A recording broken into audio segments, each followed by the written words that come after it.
You are driving through the Pine Barrens of New Jersey. It's late.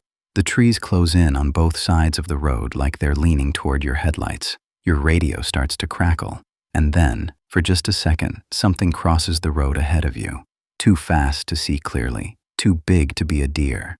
You tell yourself it was nothing. But over 1 million acres of forest sit beside you in the dark, and for 300 years, people have sworn something lives inside it. They call it the Jersey Devil. This isn't a story about a monster in a movie. This is a story that has terrified an entire region for generations, backed by police reports, newspaper headlines, and a 5-day panic in 1909 that shut down towns across an entire state. Tonight, you're going deep into the legend, the evidence, and the very real possibility that something out there has never officially been explained. Let's go back to the beginning. The year is 1735. A woman named Mother Leeds lives deep in the Pine Barrens. She is pregnant with her 13th child. Exhausted and afraid, legend says she screams into the storm outside her window, "Let this one be the devil." That night, she gives birth. And according to the story that's been passed down for nearly 3 centuries, the child changes. Its body twists. Wings tear through its back. Hooves replace its feet. Its face stretches into something with horns and glowing red eyes. It screeches once, and then it flies up through the chimney and vanishes into the trees. Is this true? Almost certainly not, at least not in the way it's told. Historians believe Mother Leeds was likely a real woman, possibly Deborah Leeds, connected to a family that lived in the area and held political grudges with a rival family, the Smiths, who may have started the story as an insult.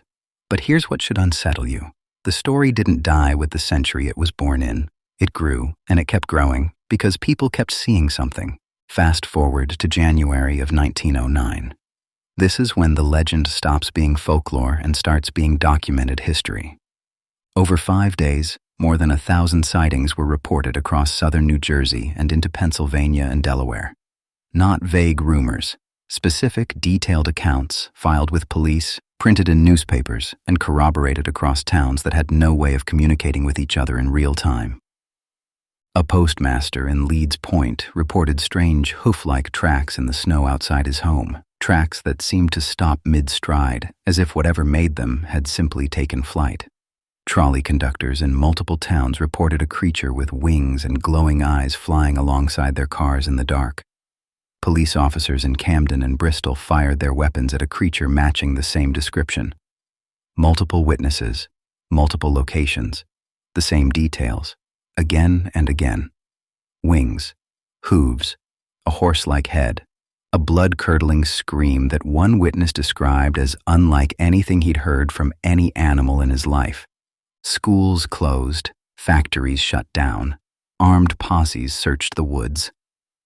A reward, one that would be worth tens of thousands of dollars today, was offered by the Philadelphia Zoo for the creature's capture, dead or alive.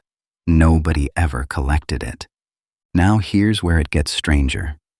This wasn't a story confined to uneducated townsfolk in an isolated corner of the state.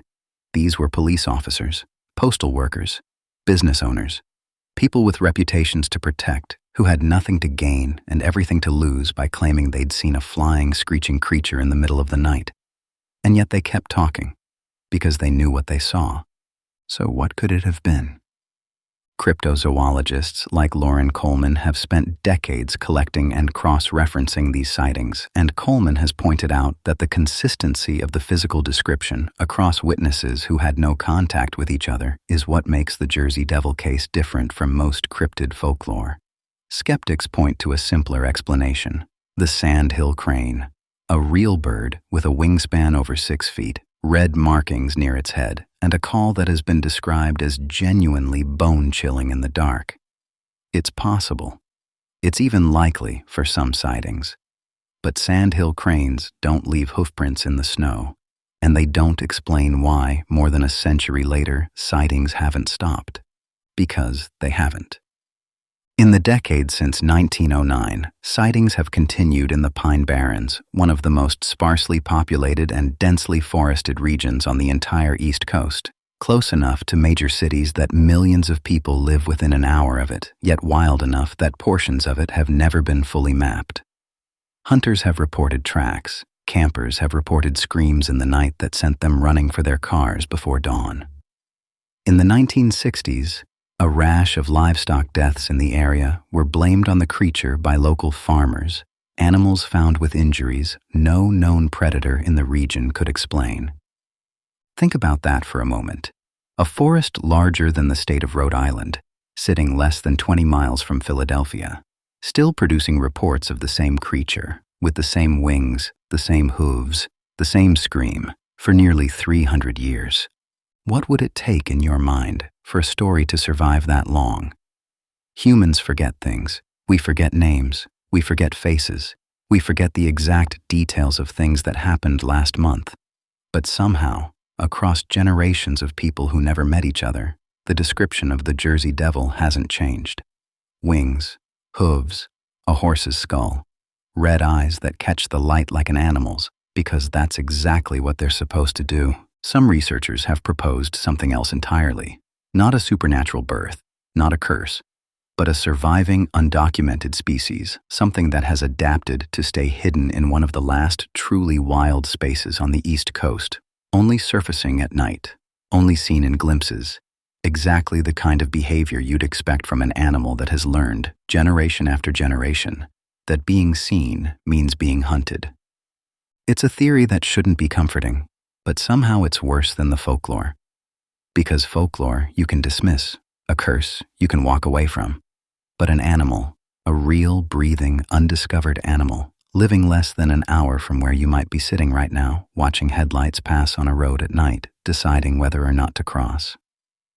In 2015, a driver in Burlington County reported seeing a creature standing upright at the edge of the trees, watching her car as she slowed down, before it turned and disappeared into the brush faster than she thought anything with that shape should have been able to move.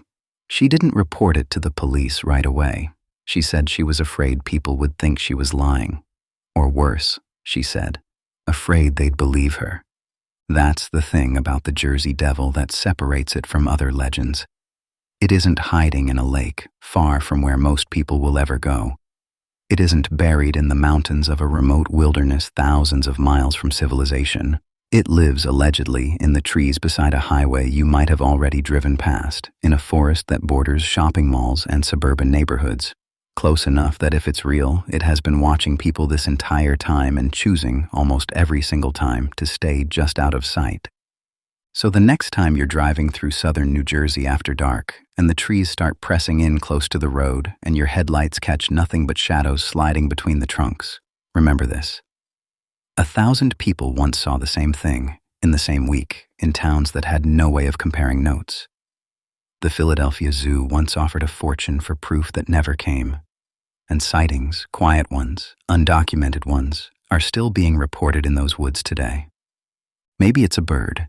Maybe it's a story that refused to die, told so many times it started to feel true.